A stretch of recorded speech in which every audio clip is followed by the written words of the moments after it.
Hi friends, welcome to our channel. Friends, మనకి గత సంవత్సరాల్లో జరిగినటువంటి ఎగ్జామ్స్లో ఎక్కువగా ఆర్టికల్స్ నుంచి ఏ ప్రశ్నలు వస్తున్నాయి, ఏ టాపిక్స్ నుంచి ఈ ఆర్టికల్స్లో ఎక్కువగా ఏ టాపిక్ నుంచి ఈ యొక్క ప్రశ్నలు వస్తున్నాయి అనేది పూర్తిగా అనాలిసిస్ చేసి మీకు మెయిన్ ఇంపార్టెంట్ కాన్సెప్ట్ దాంట్లో ఉన్నటువంటి ప్రశ్నలు అందించడం అయితే జరుగుతుంది.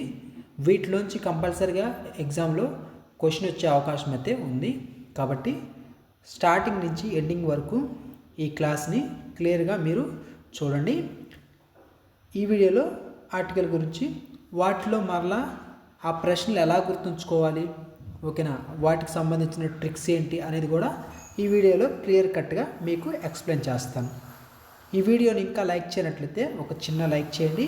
మీ ఫ్రెండ్స్కి కూడా వెంటనే ఈ వీడియోని షేర్ చేయండి. అదేవిధంగా మన ఛానల్ కానీ ఇంకా సబ్స్క్రైబ్ చేసుకోకపోతే సబ్స్క్రైబ్ చేసుకొని బెల్ ఐకాన్ యాక్టివ్ అయితే ఉంచుకోండి. డిస్క్రిప్షన్లో టెలిగ్రామ్ గ్రూప్ లింక్ ఇచ్చాను. అక్కడ ఈ రోజు నుంచే ఇంగ్లీష్ కూడా అక్కడ అప్లోడ్ అయితే చేస్తున్నాం. కరెంట్ అఫైర్స్ కూడా వస్తూ ఉంటాయి. కాబట్టి ఎవరైనా జాయిన్ అవునట్లయితే వెంటనే జాయిన్ అవ్వండి. ఇక వీడియోలోకి అయితే వెళ్దాం. ఓకే, ఎక్కువగా గత సంవత్సరాల్లో అడిగేటటువంటి ప్రశ్నల్లో ఈ ఆర్టికల్స్ నుంచి ఫండమెంటల్ రైట్స్, ఓకేనా, ఫండమెంటల్ రైట్స్లో ఎక్కువగా ప్రశ్నలు అయితే వస్తున్నాయి. ఈ ఫండమెంటల్ రైట్స్కి సంబంధించి డీటెయిల్గా చెప్తాను, ఒక్కసారి చూసుకోండి. మనకి ఫండమెంటల్ రైట్స్ అంటే ప్రాథమిక హక్కులు. ఈ ప్రాథమిక హక్కులు అనే కాన్సెప్ట్ మనకి అసలు ఫండమెంటల్ రైట్స్ ఎన్నో భాగం, మూడో భాగం, పార్ట్ 3 ఇది, ఓకేనా, పార్ట్ 3. అయితే దీన్ని మ్యాగ్నా కార్టా ఆఫ్ ఇండియా అని కూడా పిలుస్తారు. మ్యాగ్నా కార్టా ఆఫ్ ఇండియా అని కూడా పిలుస్తారు, ఓకేనా. ఈ పాయింట్ కూడా గుర్తుపెట్టుకోండి. ఇక ఈ పార్ట్ 3లో మొత్తం ఎన్ని ఆర్టికల్స్ ఉంటాయి? 12వ ఆర్టికల్ నుంచి 35వ ఆర్టికల్ వరకు, ఓకేనా. 12వ ఆర్టికల్ నుంచి 35వ ఆర్టికల్ వరకు మనకి ఫండమెంటల్ రైట్స్లో ఉంటాయి. ఇక్కడ వరకు ఓకే కదా.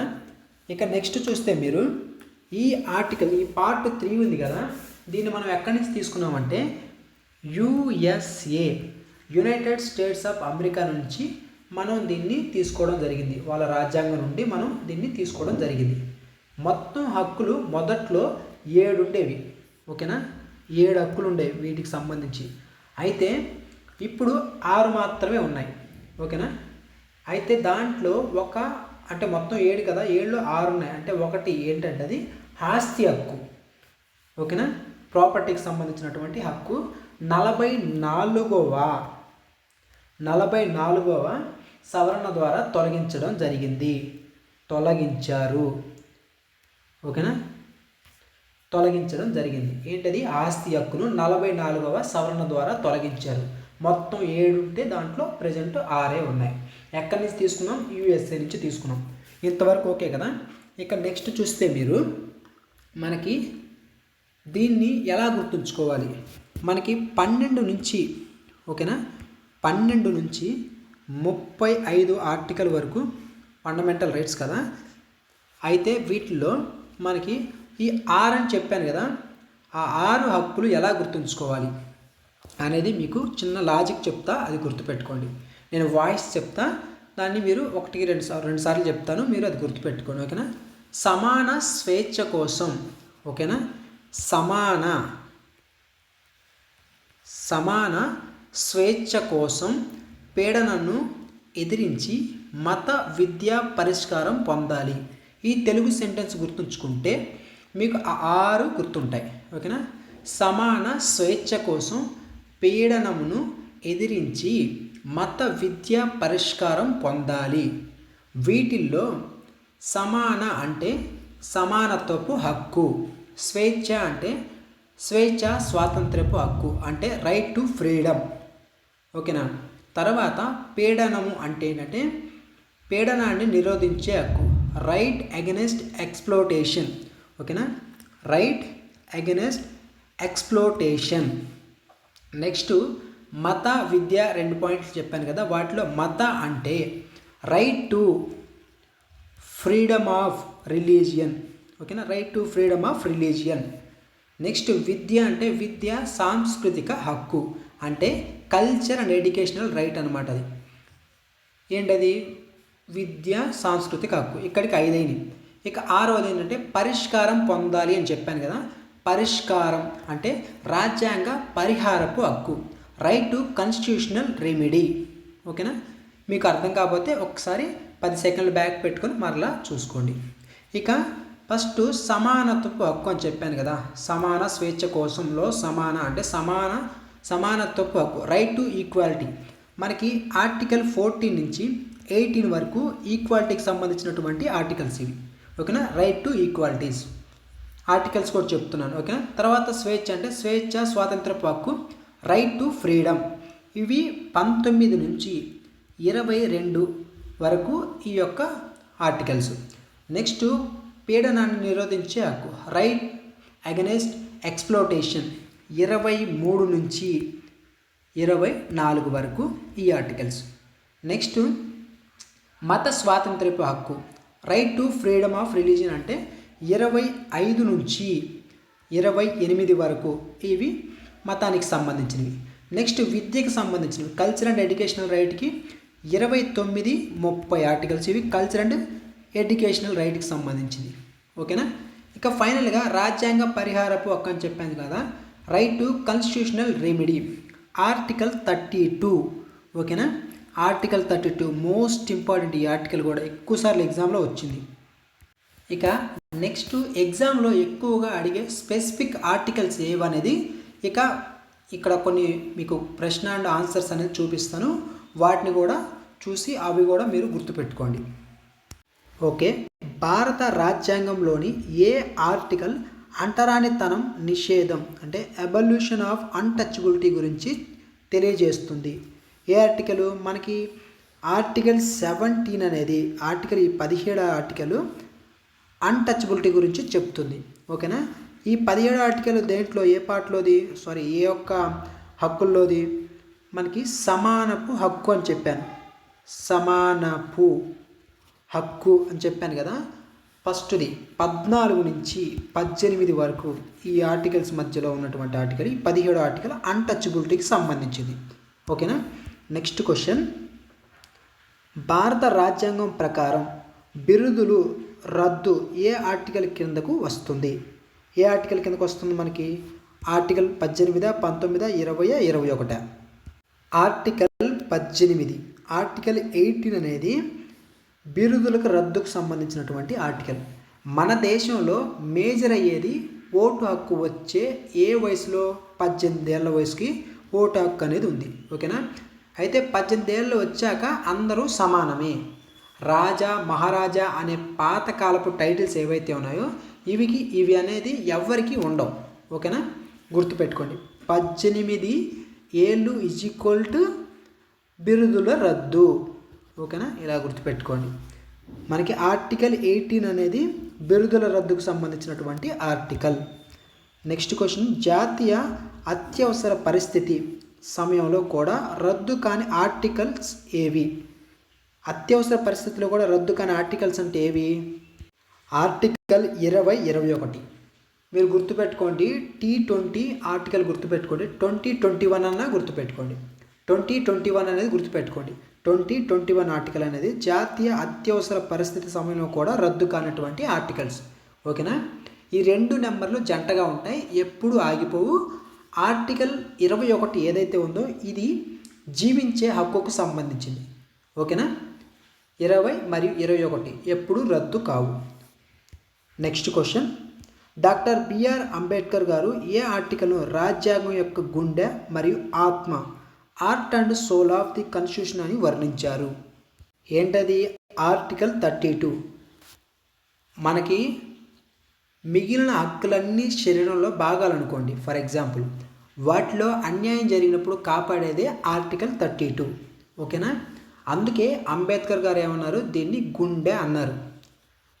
అయితే గుండె ఆగిపోతే మనిషి లేడు కదా. అలాగే ఈ ఆర్టికల్ లేకపోతే రాజ్యాంగానికి విలువే లేదు. ఆ పాయింట్ గుర్తుపెట్టుకోండి. గుండె ఆగిపోతే మనిషే లేడు, అలాగే ఈ ఆర్టికల్ లేకపోతే రాజ్యాంగానికి విలువే లేదు.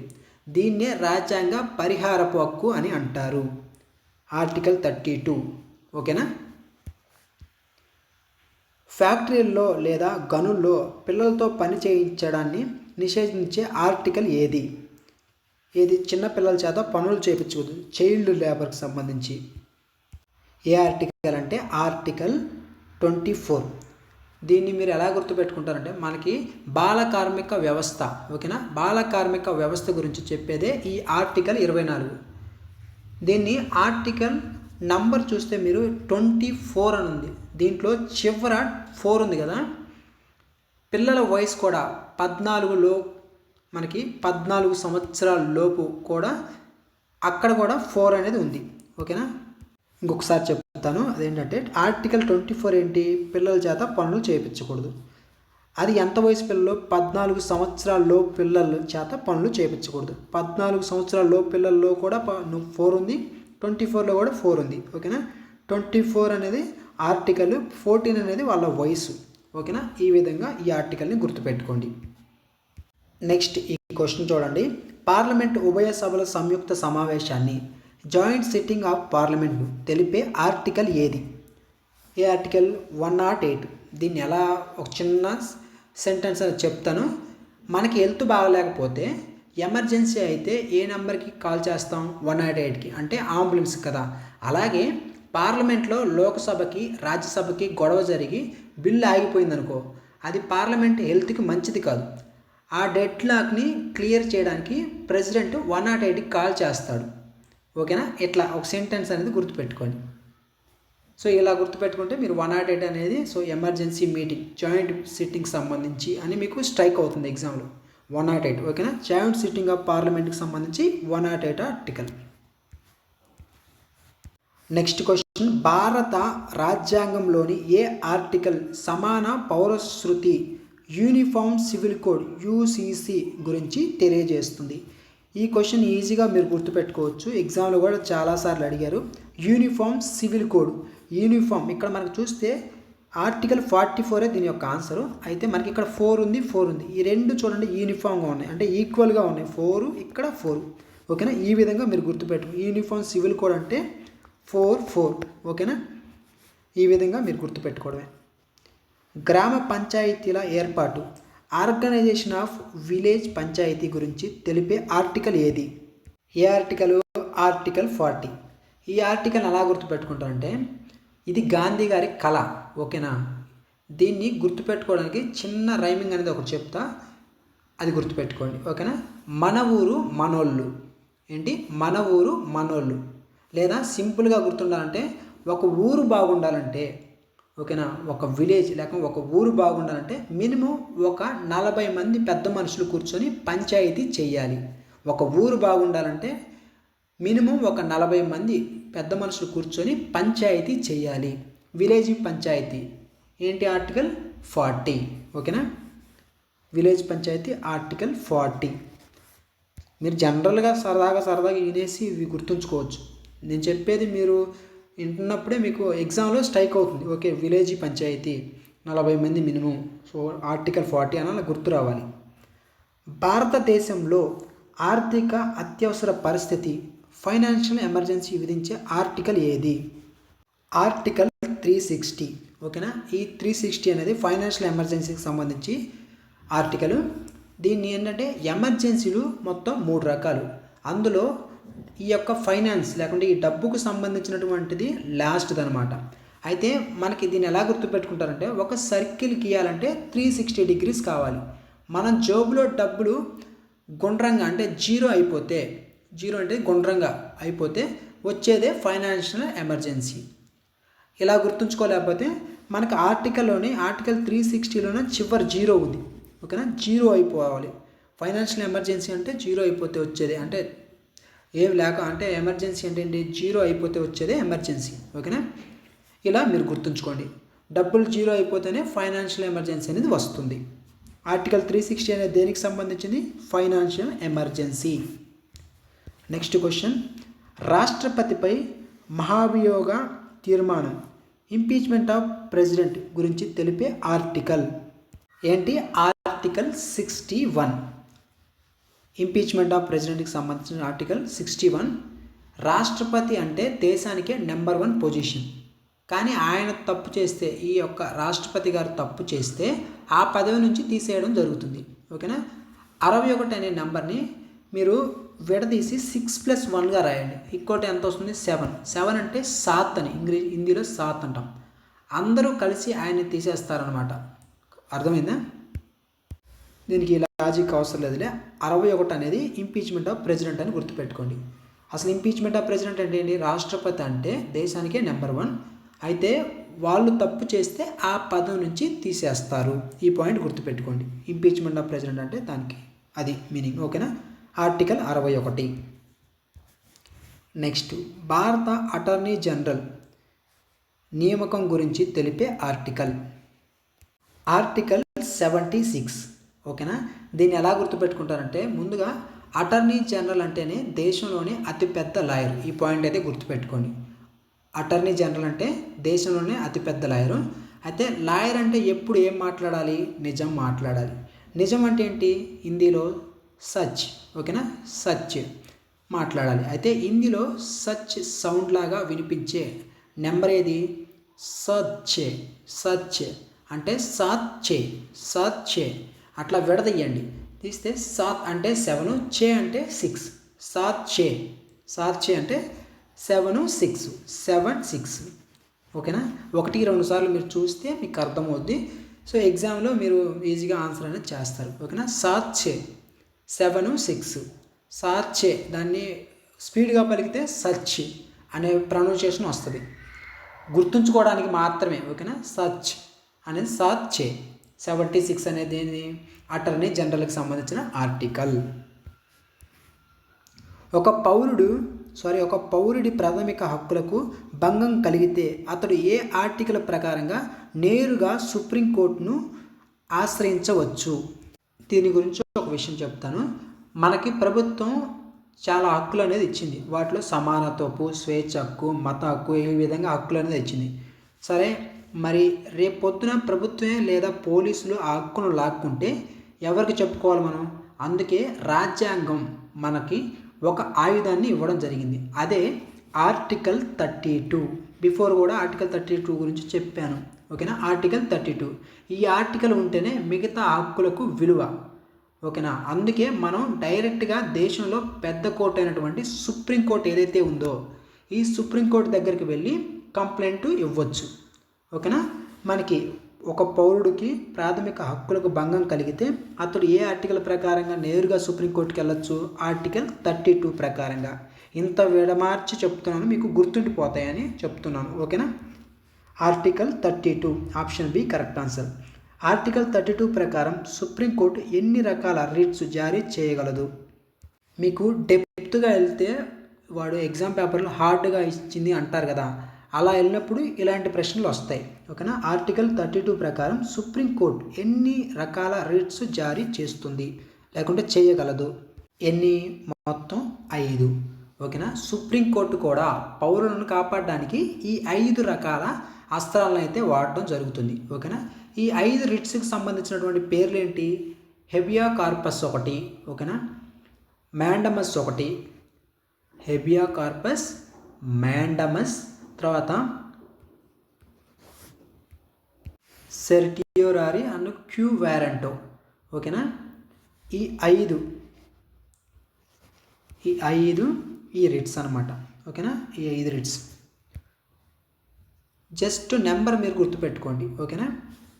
ఎన్ని రకాల రిట్స్ అంటే 5. ఓకేనా. మన చేతికి వేలు ఎన్ని? 5 వేళ్ళు. 5 వేళ్ళు 5 రిట్స్. సో ఇది ఫ్రెండ్స్, ఈ వీడియోలో ఎక్కువగా ఎగ్జామ్లో ఇటీవల అంటే గత సంవత్సరాల్లో లాస్ట్ ఇయర్ కానీ ఈ సంవత్సరం ఫిబ్రవరిలో జీడీ కానిస్టేబుల్లో కానీ ఎక్కువగా వాడు ఏ కాన్సెప్ట్ మీద ఫోకస్ చేస్తున్నాడు అనేది ఆ కాన్సెప్ట్స్ని మీకు అందిస్తూ ఉన్నాం. ఈ వీడియో కిందే నెక్స్ట్ వీటికి సంబంధించి ఇంకేదైనా వీడియోస్ ఉంటే వాటిని కూడా మీకు అందించడం జరుగుతుంది. ఈ వీడియోని ఇంకా లైక్ చేయనట్లయితే లైక్ చేసి మీ ఫ్రెండ్స్కి కూడా షేర్ చేయండి. మన ఛానల్ సబ్స్క్రైబ్ చేసుకోకపోతే సబ్స్క్రైబ్ చేసుకొని పక్కనే ఉన్నటువంటి బెల్ ఐకాన్ యాక్టివ్లో ఉంచుకొని డిస్క్రిప్షన్లో టెలిగ్రామ్ సంబంధించినటువంటి గ్రూపుకు సంబంధించిన లింక్ అనేది ఇచ్చాం. క్లిక్ చేసి జాయిన్ అవ్వండి. కరెంట్ అఫైర్స్ మనకి ఎగ్జామ్లో ఇంగ్లీష్ కూడా ఉంటుంది. దాంట్లో ఇంపార్టెంట్ ఏంటి, వన్ వర్డ్ సబ్స్టిట్యూషన్స్, ఇవన్నీ చాలా ఇంపార్టెంట్వి ఉన్నాయి. అవన్నీ మీకు అందించడం జరుగుతుంది. కాబట్టి జాయిన్ అవ్వండి, అక్కడ మీకు అందించడానికి ప్రయత్నం చేస్తాం. Thanks for watching.